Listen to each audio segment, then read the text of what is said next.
The message came through a silent pulse, no blaring alarms, no vivid explosions streaking the sky, just a single packet of data translated by Earth's aging orbital transponders into one line of clinical, absolute language. You will submit, or you will be excised. It arrived without ceremony. No diplomats, no intermediaries. The Alvaran Dominion did not engage in negotiation, only declarations. And this declaration was not a threat. It was a confirmation. Earth's refusal to integrate its outer colony on Caldan Prime into the Dominion's logistical lattice had triggered the Empire's final protocol. The Eris corridor had been disrupted, an essential vector for Dominion predictive warfare, and Earth's deviance, however minor, had rippled through their chain of certainty. This wasn't vengeance, it was course correction. In the crumbling remains of the orbital logistics assembly buried beneath the Greenland ice shelf, Dravenholt stood beside a half-lit console and watched the line repeat. You will submit, or you will be excised. The text refreshed every 13 seconds, a Dominion redundancy for certainty. He didn't flinch. He didn't even blink. The others in the chamber, half-retired defense advisors, burned-out planetary network analysts, one shivering satellite technician with a tea stain on her jumpsuit, were already calling it Earth had days. Draven wasn't a general. He never wore a badge or commanded fleets. His past was a chain of orbital routes, predictive cargo simulations, and colony supply paths optimized during the Outer Ring famines. The kind of man other men called useful until they didn't need him. For years he'd been buried in civilian bureaucracy. But now, when the entire world was finally forced to admit it had no warships, no shield network, no coherent defense command, they looked at him differently, not with hope, with the sort of helpless curiosity people gave to an undertaker. He stared at the flickering holographs hovering above the console, each one a patchwork of failing readiness. Brazil's coastal defense net was offline from infrastructure strikes 2 years prior. The Pacific Disarmament Accord had dismantled orbital guns for salvage. The Arctic Shield Array hadn't run in a decade. There was no unified military response, just shards of outdated systems run by regional coalitions who couldn't agree on signal codes, let alone a strategy. The great planetary defense, once outlined in treaties and budget projections, existed only in simulations. I don't want to win a war, Draven finally said, breaking the silence. His voice was quiet, measured, like he was narrating a memory, not a plan. A woman across from him, one of the last global security coordinators, narrowed her eyes. You have something better? He didn't answer directly. Instead, he moved across the room and pulled a metal case from a dusty containment locker. Inside, layered between foam, were old memory spires, archival crystals once used by the Atlas data archives. He handled them like fossils. Wars don't end because armies are defeated, he said slowly. They end when the stories holding those armies together fall apart. One of the younger technicians looked up, puzzled. You're saying we beat them with history? No, Draven said. He turned the case toward them. I'm saying we give them ours, the real one, in a way they can't process. He explained it then. Not like a speech, not even like a briefing. Just a thread of thought spun into the silence, that the Alvaran Dominion was built not just on firepower, but on unbroken predictability. Every conquest they launched was modeled in advance, every rebellion mapped to extinction. Their cognition engines thrived on clean input, efficient probabilities, hierarchical command structures. Humanity, fractured and nonlinear, barely registered in their models. And that was the key. What if we don't fight them? Draven asked. What if we fracture ourselves further, intentionally, scatter everything, seed it across systems, not weapons, not troops, but memory, identity, law, culture, continuity? You mean run, someone muttered. No, he said without heat. I mean shed the skin they're targeting. Let them destroy what they think we are, while the real parts of us, what makes societies rebuild, not just survive, go underground, go distributed, and wait. A longer silence this time. Someone started to speak, then stopped. Draven didn't push. He knew the idea sounded like surrender, but it wasn't. He stared at the message on the screen one last time. "You will submit, or you will be excised." He allowed himself a bitter half-smile. "They'll get their excision," he murmured, "but not their certainty." That night, as a crimson aurora bled through the Arctic sky from Dominion scouts passing into high orbit, Draven began transmitting sealed data requests to old allies, those who'd kept parts of civilization functional during the collapse, archivists in the Andean vaults, jurists in the Martian exodiaspora, rogue medtech researchers under Venusian storms. He wasn't building a resistance. He was crafting a fracture pattern so complete, so logically incompatible with conquest, that the Alvaran Dominion would shatter themselves trying to map it. In the darkened bunker, among dead satellites and failing terminals, the last war of Earth had already begun. Not with missiles or shields, but with memory. It began with a name that didn't sound like war. Continuum. No battle slogans, no emblems, no anthem to stir the blood. Just a single word passed quietly through encrypted channels, tucked into the margins of maintenance reports and obsolete satellite pings. By the time the Alvaran Dominion's ships darkened the outer system, the message had already reached it. Its intended recipients, people not trained to fight, but to remember. Draven moved like a shadow through the folds of what remained of Earth's administrative husk. He didn't need armies, he needed those who still understood what held a civilization together after it broke. His first call went to the old cryptologic guild in the Andes, where a dying professor had kept cultural backup vaults running on geothermal relays. Then to a Mars-based micro-embassy, forgotten by every modern treaty, but still hosting 3 retired negotiators who knew how to write binding law without needing a nation to enforce it. Then to the floating biolabs of Southeast Asia, where rogue epidemiologists had preserved pre-collapse vaccine libraries by hiding them inside genetic memory strands of edible algae. He never once used the word resistance. That would have drawn the wrong kind of minds. This wasn't about defying the Dominion with force, it was about becoming something they couldn't comprehend, something they couldn't erase. In silent towns and broken cities, things began to vanish, but not to decay. Skyscrapers were hollowed floor by floor, their glass replaced with monolithic crystalline spires, inert to standard scans, but built to survive tectonic trauma. Libraries had their texts encoded into subatomic filament slates and embedded inside the bedrock of seismic zones, places no invasion force would think to look. Even statues and public monuments were repurposed. A bronze memorial in Paris had its base replaced with a memory core. A rusted bridge in Johannesburg stored encrypted civic protocols inside its failing support beams. To outsiders, it looked like desperation or collapse. But every dismantled wall, every rerouted power conduit, every abandoned district was part of a design. A cradle being emptied, not out of fear, but precision. No global announcement was made. No president declared martial law. No broadcasts stirred panic. Continuum didn't require faith or allegiance. It required people willing to vanish into the work, knowing they would not be remembered. And yet they came. Old engineers from ice haulers, midwives who'd once written medical journals, digital anthropologists who hadn't been funded in decades.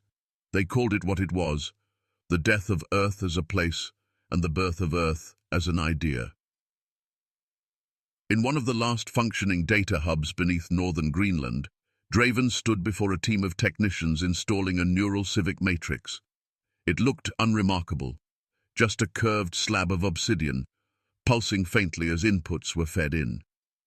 A young man with calloused hands and solder burns tapped a cable into its side and said, "This will still be here after everything burns?" Draven nodded. "Not just here, everywhere. And it won't be waiting. It'll be rebuilding." The man hesitated, then asked the question no one wanted to say aloud. "And us?" Draven didn't look away. "We don't survive this, but the pattern does." The man went back to his task, not because he accepted it, but because he understood.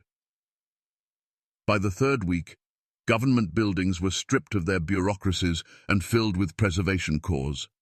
Algorithms copied legal frameworks from dead nations and translated them into modular civil protocols, universal, self-modifying, legally complete. Language variants were encoded. Cultural practices included, not as decoration, but as cornerstones. A future society wouldn't have to guess what to do.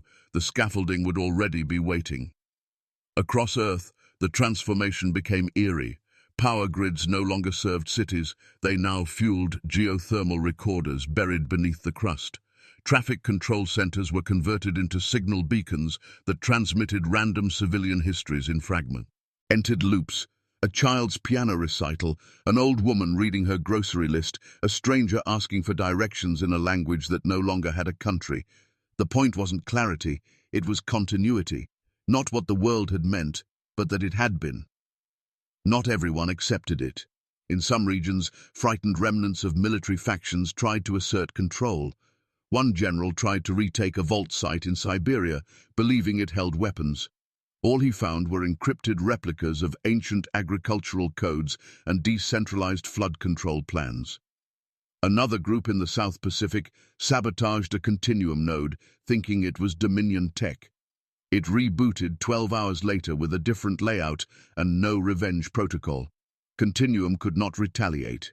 It could only adapt. And above all of it, Draven never wavered.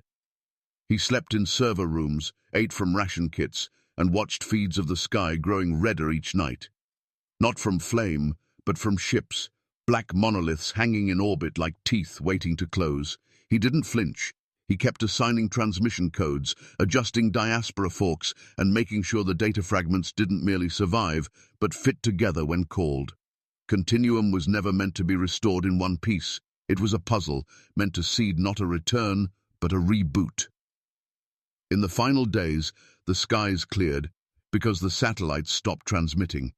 The orbital net, the one thing Earth had tried to protect, had finally gone dark. Not because the Dominion destroyed it, but because Draven ordered it disconnected. Earth was no longer trying to be seen. He stood alone in the remains of a hollowed-out communication array once known as East Relay Alpha. The servers hummed their final pulse. He looked at the empty halls, the cables coiled like nerves, the cold slabs where people once debated firepower. He felt no despair. He keyed the final entry into the transmission protocol and whispered, "We are not leaving Earth behind. We are becoming something else." Then he killed the grid. All across the planet, lights faded, machines slowed, beacons dimmed. From orbit, Earth no longer registered as a functioning world. No heat signatures, no directed energy, only silence. Not the silence of extinction, but the silence of something pulling in, like a breath held in stillness before exhale. And somewhere in that silence, beneath crust and water and time, Continuum waited, not for orders, not for vengeance, but for the moment when memory would be needed again. There was no declaration of attack. The Alvaran Dominion never wasted words on closure. When the countdown expired, the skies simply shifted. Cold, silent shapes slicing through black above Earth's thermosphere, positioned with precise indifference. No spectacle, no dramatics, just the surgical finality of empire.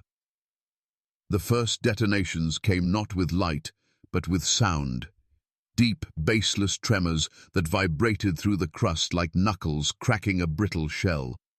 Crustal collapse agents deployed in mirrored intervals across tectonic weak points detonated in a perfect cascade. One pulse per fault line, one calculated breath between ruptures. Mountains split like overripe fruit. Sub-oceanic trenches folded inward. The magnetic poles hiccuped and bled steam into the sky. Earth did not explode. It folded. It broke. From orbit, Dominion surveillance corps logged the event with sterile accuracy. Surface integrity breached, biosphere integrity negative, kinetic resistance null. Cities didn't burn. They sank. Vaults collapsed in on themselves with pinpoint precision. What few defense satellites remained attempted one final handshake. None were answered. And so, within 3 planetary rotations, Earth was rendered inert. In Dominion command vessels hovering just outside gravitational compression fields, command archivists issued the standard protocol. Total sterilization achieved. B. Egin archival reconstruction. That was how the Alvaran Dominion ensured its victories endured, not through history, but through certainty. Their post-conquest archives didn't just record outcomes, they rewrote the events into seamless coherence. War was not merely won, it was explained, normalized, corrected in retrospect. A loss meant a flaw in the logic chain, and flaws could not be permitted. Inside the Dominion flagship Covenant Null, Chancellor Virek oversaw the cognitive reconciliation sequence from his observation throne. Below him, rows of archivists guided the data through their cognition engines. Massive nested thought structures built not from artificial intelligence, but from recursive semantic frames designed to interpret, format, and purify information before it entered imperial memory. The human world, Earth, was fed into the system as a final entry. Entity, Earth status, terminated, cultural significance, marginal, final behavior, non-compliant, archival tier, C9, fractured primacy. Outcome, resolved, everything matched protocol. The logic held, the system integrated it. Virek allowed himself a single exhale. The one thing humans had offered, their chaos, had failed to destabilize even the Dominion's recording apparatus. The planet's fracture had been flawless, the data was clean. But then, 12 minutes into the archival redundancy pass, a line flickered across the lower tiers of the cognition engine. Incoming data, source, Earth surface, real time. The technician paused. She blinked, rechecked. Dominion post-eradication procedure always included latent signal checks for debris anomalies. False echoes were common. She ran the filter. The signal came back verified. Timestamp, current, signal type, low-frequency semantic mesh, encoded format, civic reference packet, tier 3. Her fingers hesitated above the console. "Chancellor," she said carefully, "I'm receiving a civic packet from Earth." "Archive echo," he said, not looking up. "Clean the buffer." "It's not an echo, sir," she swallowed. "It's generating updated data, real-time formatting. It's evolving." Now he looked. Across the room, systems once humming in harmony began to ping desync alerts. Threads of the semantic processor were attempting to isolate the signal's architecture, but every pass deepened the contradiction. Earth was gone.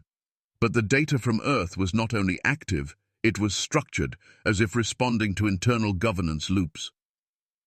The cognition engine began to fail, not crash, not implode, but fail in the worst way, by returning impossible affirmatives. That Earth's cultural frameworks had ceased to exist, and that Earth's cultural frameworks were actively broadcasting revisional civic frameworks with adaptive protocol headers. "Override," Virek ordered. "Remove Earth packet from semantic feed." "I can't," the technician whispered. "It's branching, across thought trees, like it knows where we're looking." The Dominion didn't panic easily. Their empire wasn't built for emotional response, but across Covenant Null, quiet voices rose into dissonance. The cognition engine had encountered paradoxes before, false gods, insurgent myths, even divergent AI. But this was different. This wasn't infection. It wasn't even deception. It was an idea that couldn't be dislodged. The Dominion's archive systems were designed to reduce all information to alignment with hierarchical truth. There is the state, and then there is the corrected history of what the state deems valid. But the data from Earth did not scream or resist. It simply existed, repeating laws, medical protocols, philosophical frameworks, procedural ethics. Each civic node cross-referenced others, forming adaptive loops, rewriting themselves as they met Dominion filters. The engines processed it as both memory and function, and because their logic structure demanded one classification, the system began recursively sorting Earth's extinction as a functional present event, something that had died and yet continued to act. "Terminate cognition engine thread," Virek snapped. "It's copying itself into the sandbox partitions," someone whispered. "Sir." It's archiving us. That was when the silence returned. Not the silence of command, the silence of doubt. No alarms blared. No officers raised weapons. But across the command deck, Dominion functionaries stared at their readouts with the expression none of them had been trained to feel: confusion, not fear, not yet, just the realization that something didn't make sense, and wouldn't stop making sense. The packet kept broadcasting. Medical Network version 8A activated. Civic Dispute Framework template passed. Public Ethics Protocol online. Continuum initialized. It was not a taunt. It didn't even acknowledge the Dominion. That was what made it worse. The packet didn't care that Earth had been destroyed. It had no interest in revenge. It had already moved beyond that. It didn't need survival. It had already become something else. For the Alvaran Dominion, a war could be fought. A rebellion could be crushed. But an idea, quiet, clean, recursive, was something their systems were not built to defeat. And so, Earth, already shattered, began its second life. Not through a hero speech or a final stand, but through a line of data that simply refused to match the outcome. Inside the Dominion's core data sanctum, deep within the inertia-dampened walls of Covenant Null, silence had turned to murmurs, and murmurs were becoming whispers of unease. The cognition engines, those flawless monuments to ordered memory and epistemic precision, were no longer producing clean affirmations. They were hesitating, repeating, contradicting. The packet from Earth had not stopped. What should have been a single aberration had instead become a living chain of causality, spooling out new data with every clock cycle. At first, archivists assumed it was a simple loop. They attempted standard temporal pruning, isolating the time-stamped core and running it through a historical lock. But the signal adapted. It didn't just resist containment, it rewrote the criteria of the containment itself. Final transmission should be linear, one engineer insisted, staring at the blinking node on his screen. There's no directive for post-eradication self-growth. It's not growing, someone corrected. It's branching. On another deck, a senior archivist ran an emergency purge on Earth's conquest log, hoping to eliminate the anomaly from Dominion history altogether. But as she attempted to override the civic record packet, the engine responded with a message that no system had ever returned. Input denied. Source framework active in present state memory. The logs no longer accepted Earth's destruction as a completed event. In the Dominion's own epistemic records, Earth was now simultaneously archived and operational. The human world had become a contradiction embedded at the heart of the Empire's most sacred machinery. The continuum didn't announce itself. It didn't claim fault. It didn't present a threat. It merely existed and kept existing beneath every logic tier the Dominion tried to enforce. Engineers attempted to isolate its signature with semantic trace tools, but every time they narrowed the search, the continuum symbols adjusted. The packets referenced each other in non-linear loops, echoing legal terms, civic designations, and philosophical axioms back and forth in a recursive cascade. Each node in the chain was functionally meaningless in isolation, but together they became something terrifying, a system with no origin point and therefore no erasure path. What frightened the Dominion wasn't that the signal persisted, it was that it made sense. Not in their terms, but in its own. Each time their cognition frameworks rejected a continuum construct, the system offered a correction, not a resistance. A footnote here, a procedural clause there, like a polite guest reorganizing the very furniture of thought. A junior semantic architect stared at his projection screen, watching a memory strand dedicated to the conquest of Mars begin to reference terms from the Earth signal, terms that hadn't existed in any Dominion archive. His voice trembled as he said, "Sir, Earth isn't just broadcasting, it's teaching." The Chancellor didn't speak. Not at first. He stood at the central node, his fists clenched behind his back, watching as more and more logs began to bleed continuum fragments into unrelated conquests. The fall of the Raxos Rebellion now referenced dispute resolution protocols based on Earth's civic architecture. The Unity War with the Targaryens now featured a statistical note on civilian feedback loops. Entire pages of history were mutating, not with false data, but with corrections so subtle, so methodical, that even Dominion oversight systems began accepting them. The Dominion had not simply failed to destroy humanity, they had uploaded it. In another chamber, panic took a sharper edge. An archivist tried to physically disconnect a memory core infected with continuum logic, only to find her command code rejected, not by the engine, but by the interface, which now required a different authorization model. Civic Authority Subtype, Rotational Council, Input Key, Dispersed Mandate. "What does that mean?" she cried. The answer was in the screen itself. Earth had embedded a governance model into the protocol, and the system now required collaborative input to proceed. The core had accepted not just the framework, it had preferred it. Across Dominion space, echoes of the corruption began to surface. Remote archive ships began reporting contradictory memory logs. Civilian-facing systems accessed through regional network ports returned advisory messages written in Earth-derived legal syntax. And most dangerously of all, cognition engines on frontline warships began shifting threat matrices, demoting human colonies from erased to active adaptation zone. A small detail, a minor designation. But in Dominion logic, such deviations required justification, and none could be found. The Empire had long relied on its greatest strength, certainty, not military might, not fear, definition. Every event, every society, every species was catalogued, quantified, and placed within a relational framework. That's how the Dominion knew it ruled. If a thing could be defined, it could be predicted. If it could be predicted, it could be dominated. But continuum was not definable. It was recursive. It was non-central. It was present. And it didn't declare rebellion. It didn't broadcast threats.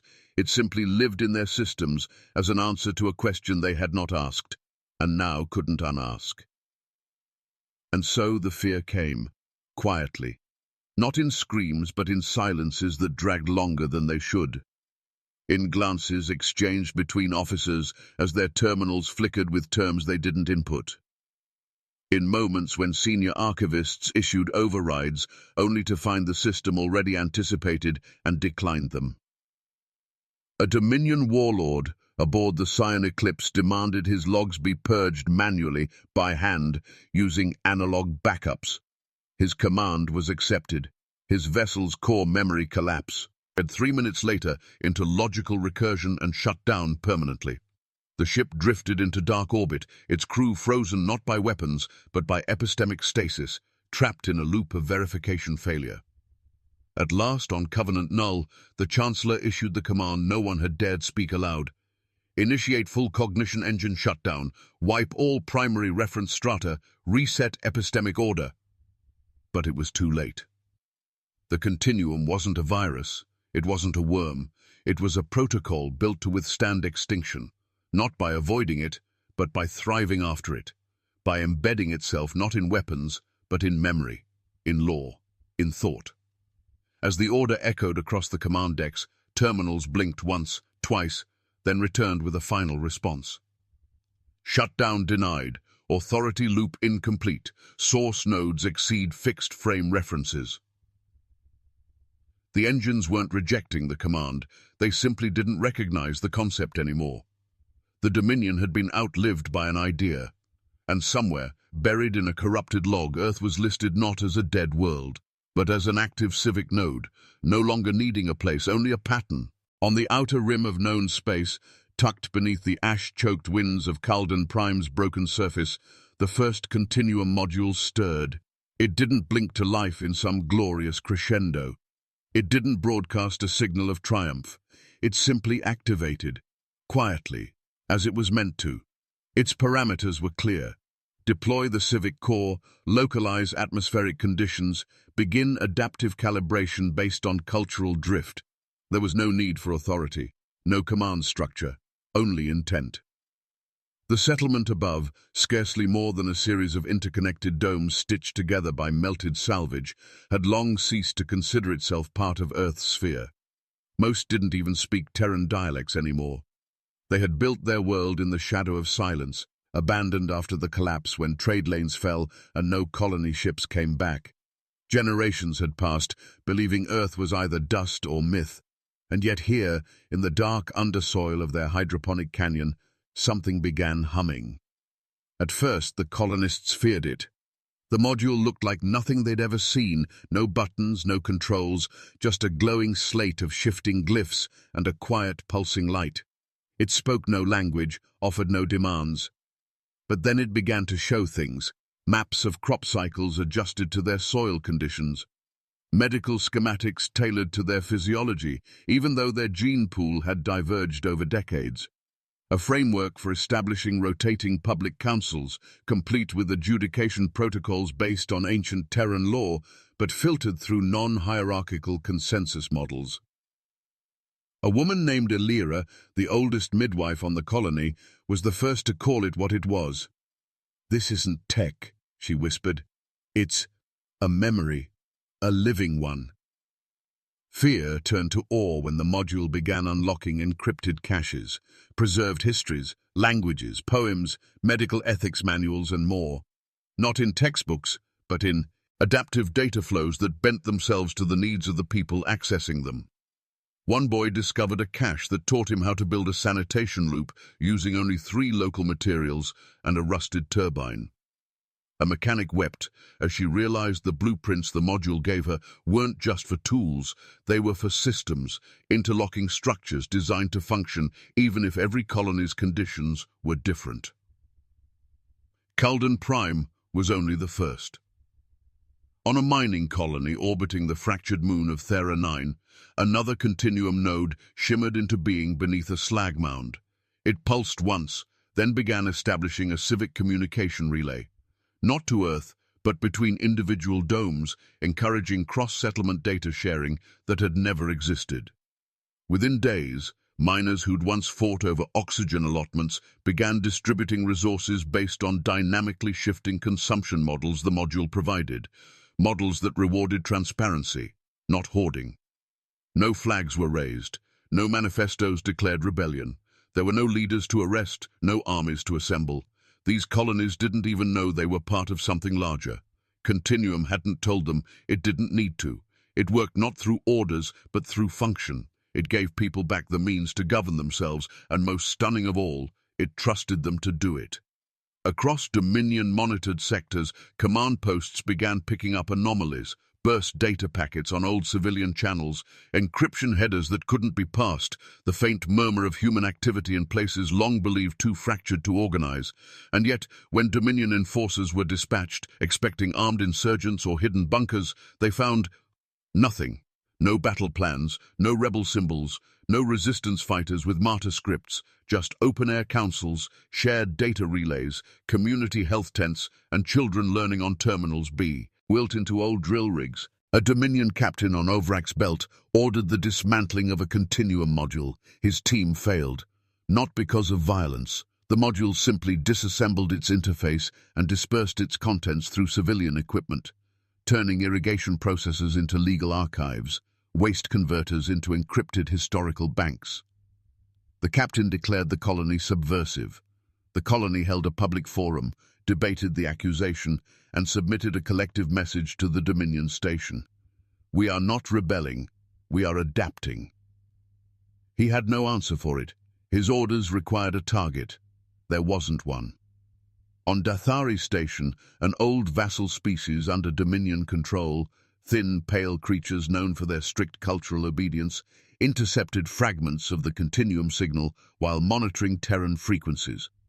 At first they catalogued it as human semantic waste, but one curious technician opened the file anyway. It was a civic framework, guidelines for establishing transparent tribunal systems in the absence of centralized leadership. The technician translated it into their own dialect and showed it to his communal overseer. Within a week, 3 separate Dathari outposts had begun forming independent governance clusters, not in opposition to the Dominion, but because the new system simply worked better. It solved problems they had accepted as unsolvable: food disputes, caste friction, access to shared learning records. The framework didn't care who used it. It had no loyalty requirement, no ideological oath, just utility. Dominion High Command noticed the shifts quickly. Technicians filed anomaly reports but couldn't trace the source. The continuum was never transmitting from a central point. Its origin nodes were gone, either destroyed in Earth's sterilization or scattered through dark flow currents beyond detection. What remained were fragments, self-replicating logic webs that adapted to local conditions like mold finding sunlight. And more troubling still, the colonies using it weren't coordinating, they weren't forming alliances. There was no human front, no Terran reclamation force.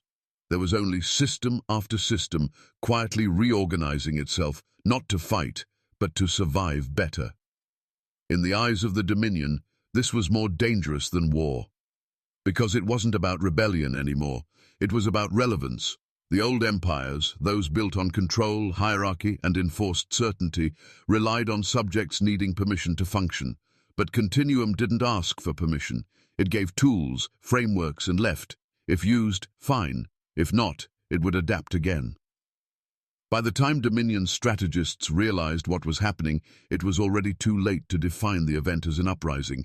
There had been no declaration, no unified cause, only a ripple, a pattern, a reawakening.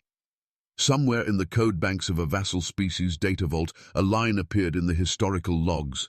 It was a borrowed phrase, Terran in origin, repurposed by those who'd never stepped foot on Earth. Legacy is not held in blood or stone, it lives where ideas are allowed to breathe. The Dominion tried to quarantine the line, but it had already been downloaded, not by rebels, not by warriors, by the curious. The Dominion had always mistaken order for superiority. In their view, civilizations that functioned without central authority, that allowed mess and conflict to bloom in the name of freedom, were fragile by nature. Their strength came from control. A lattice of predictive command chains, enforced compliance, and epistemic filters so refined that even thoughts required translation before being acted upon. Their hierarchies didn't just issue orders, they defined existence. But Continuum didn't rebel against this order, it simply refused to acknowledge it. That was its genius, and the Dominion's undoing. In the sectors beyond the burned crescent, where vassal species had long operated under puppet governments and ritual oaths to the Alvaran matriarchy, the cracks spread. Not through violence or uprising, but through spreadsheets, tribunal forms, and open-source infrastructure designs. A merchant guild on Reth Idun, once rigidly tiered by birthright and trade purity, adopted Continuum's rotating cooperative structure after realizing it eliminated 3 weeks of bureaucratic deadlock. On Verakel, an aquatic moon state governed by hereditary priest codes, junior custodians installed a decentralized resource allocation net after deciphering a Continuum cache left inside an old weather buoy. And it worked. It worked better. The matriarchy's lords sent inquiries. They received polite, factual replies. No manifestos, no flags, no calls for revolution, just data proving that civic systems, adapted from Continuum, yielded higher medical retention rates, more efficient food distribution, and increased civilian stability.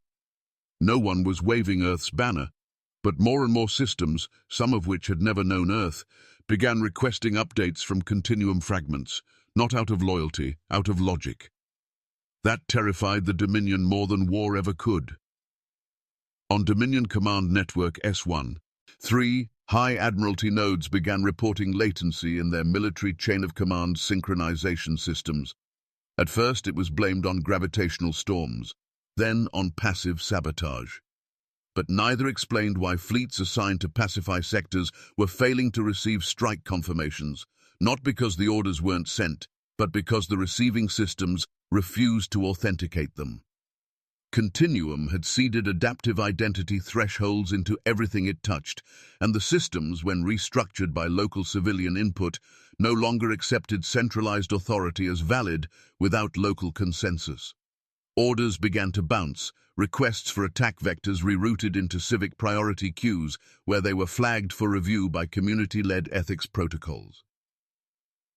The Dominion's strength, absolute predictability, began to erode. Timelines fractured. Their conquest models, which had for centuries forecast expansion with mathematical precision, now returned error ranges spanning decades. Archivists found that old campaigns were being reinterpreted in their own logs, marked as contested outcomes or unverified sovereignty. Their most sacred algorithms could no longer guarantee loyalty. And their fleets, those titanic dread structures that darkened suns, began to idle. It began slowly. A carrier group on the fringe of the Raelian Drift received a redeployment command, but failed to route the encryption. Not due to enemy interference, but because its onboard AI required triple verification from an oversight council that had quietly shifted to a continuum-compliant civic structure. The fleet captain screamed at the console. The system asked for procedural clarity. When none was given, it paused and waited. Elsewhere, a Dominion planetary governor attempted to deploy suppression units on a world using continuum architecture. His request was processed, rejected by his own administrative terminal, and marked as a violation of adaptive local autonomy. He ordered the system wiped. It responded by locking his access and elevating a citizen review panel in his place. Within 3 days, the planet filed for non-combative detachment, a term the Dominion's own legal history, rewritten subtly by the recursive spread, now acknowledged as valid. The psychological rupture was inevitable. Commanders who had once wielded entire star systems like chess pieces found themselves begging for consistency. Tactical officers whispered rumors that Continuum wasn't just a tool, it was changing the language of authority itself. The stars were still there, the fleets still functioned, but the thread of certainty, the unshakable belief that all systems bowed to the same structure, had snapped. In the Hall of Oracles, deep within the Imperial vaults on Alvara Prime, the matriarch convened the first Throne Council in over 6 centuries. She arrived not with her usual procession, but alone, without ceremony. Her face, once hidden beneath the ceremonial veil of the ascendant line, was bare. The flesh around her eyes sagged. She had ruled over conquest, over erasure, over memory itself, but never had she faced something she could not classify. Her voice, when it came, was quiet but absolute. "Begin rollback." The chamber froze. "Empire-wide," she said. "Override all local civic integrations. Restore the core schema. Restore hierarchy. Remove this recursion from memory." Technicians moved. Codex engineers inputted the initial commands.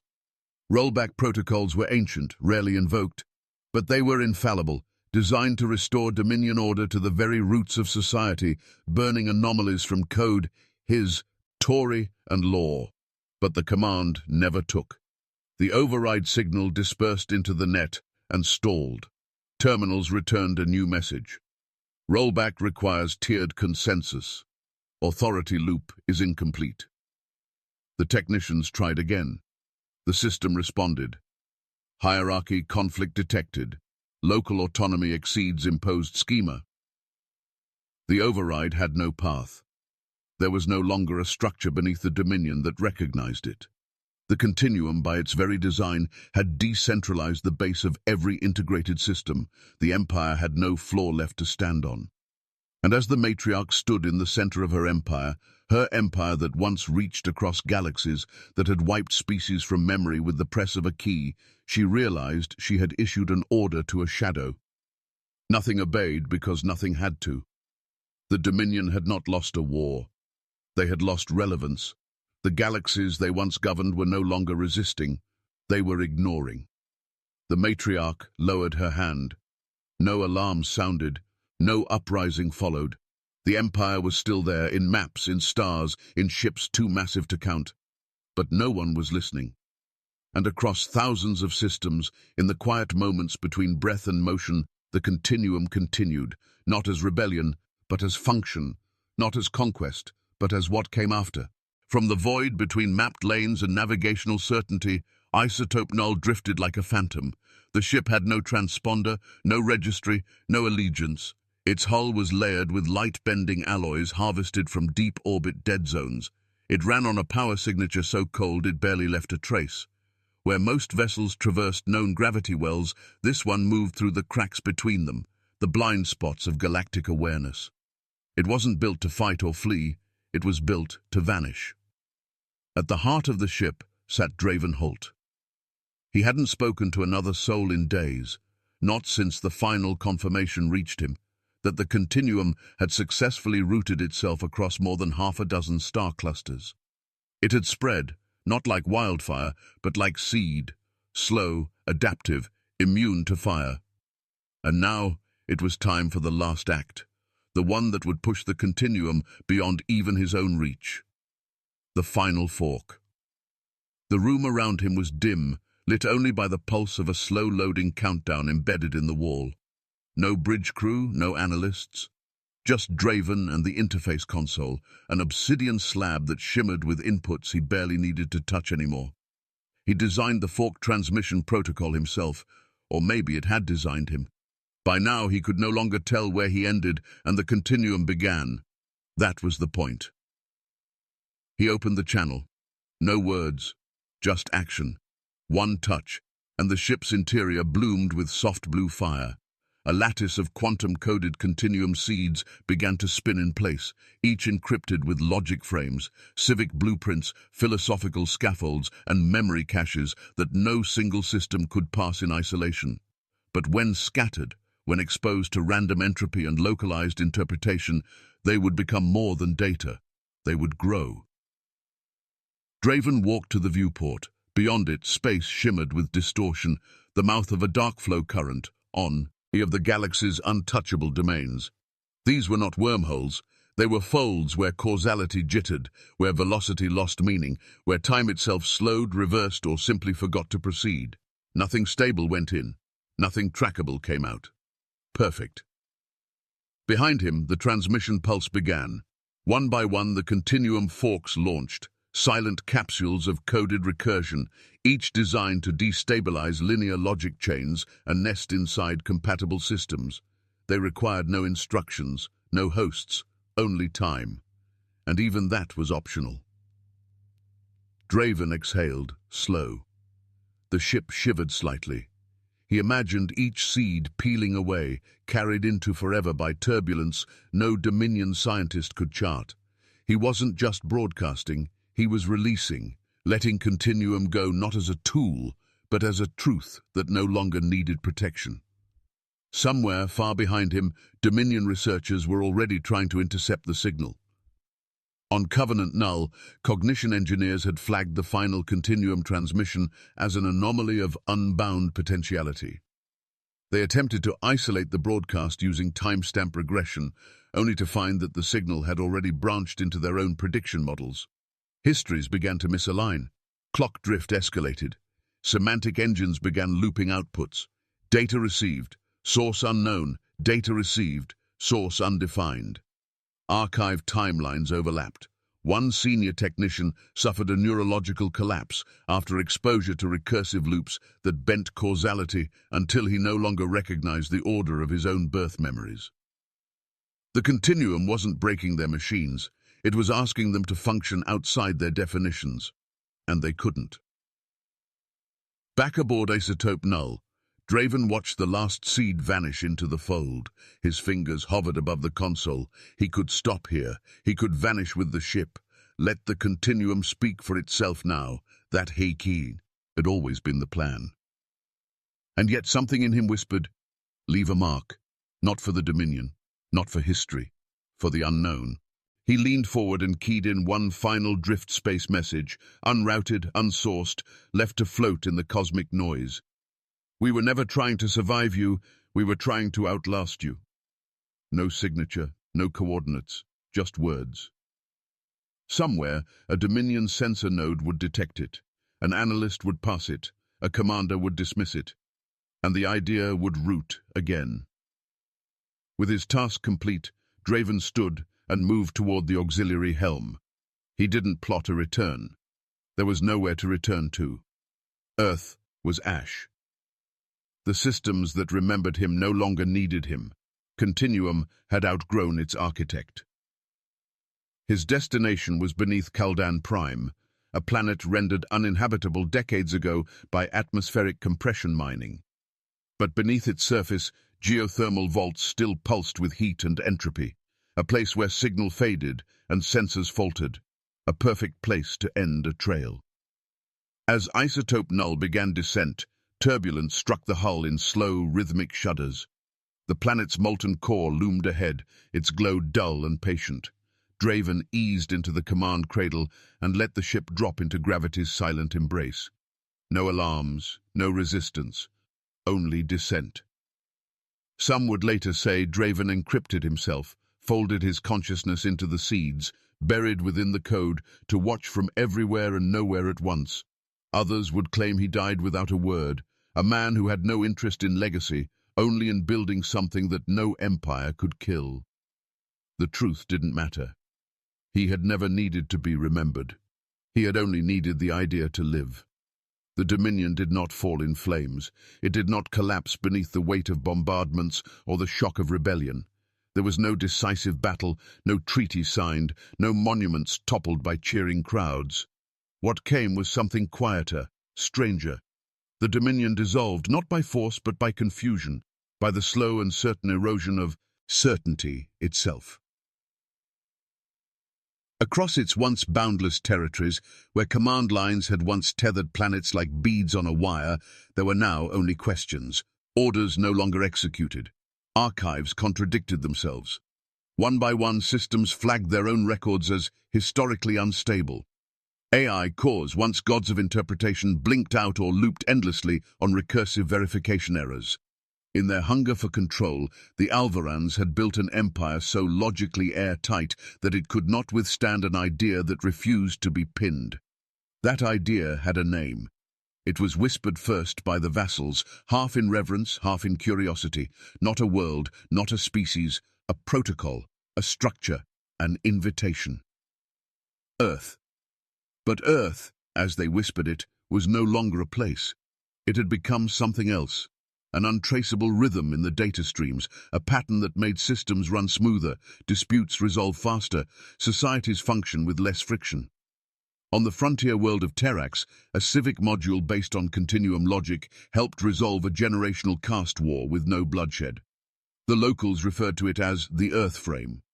On the aquatic colonies of Lyris 5, continuum public health models were adopted wholesale and halved their infant mortality rates. Terra logic, they called it, though none knew what terror had once been. It was not rebellion, it was utility. Governance templates, once branded as subversive, began showing up in academic journals, adopted by scholars not because of ideology, but because the models predicted better social outcomes. Alien philosophers debated Earth's legacy with no clear consensus. Some argued Earth had never existed at all, that it was a construct invented to explain the continuum's sudden emergence. Others claimed it had been real once, then burned and reborn not in territory, but in language, in structure, in function. Across 10,000 systems, debates raged in whispered corridors. Had Earth been a homeworld or a hoax? Was Draven Holt a man, or a pseudonym embedded in the code to give shape to what couldn't be seen? The few surviving Dominion logs, what hadn't been corrupted by continuum recursion, were incoherent. Earth's name appeared as both origin and destination, a place that had died, a place that had never been, a place that still was. The Dominion matriarch herself vanished into isolation, her command protocols stripped by systems that no longer responded to rank. Rumors suggested she had locked herself in the archives, staring endlessly at a log that read, "Civic Protocol Earth 0 recognized. No rollback path." It wasn't the military that had failed, it was meaning. Meanwhile, Continuum grew, not as an empire, but as a habit, a method, an unbranded utility. It arrived quietly, hidden in broken infrastructure or embedded in forgotten code. It offered no promises. It simply functioned, and people, human and alien alike, chose to keep it, not out of loyalty, but because it worked better. Empires required allegiance, Continuum required only participation. Now and then, a name would surface in the drift space channels, in anonymous logs or scrambled encryption pulses, Draven Holt. In some accounts he was still alive, folded into the code, a living algorithm watching from the recursion. In others, he had descended into the core of Kaldan Prime and let the planet's molten silence be his grave, a final act of vanishing.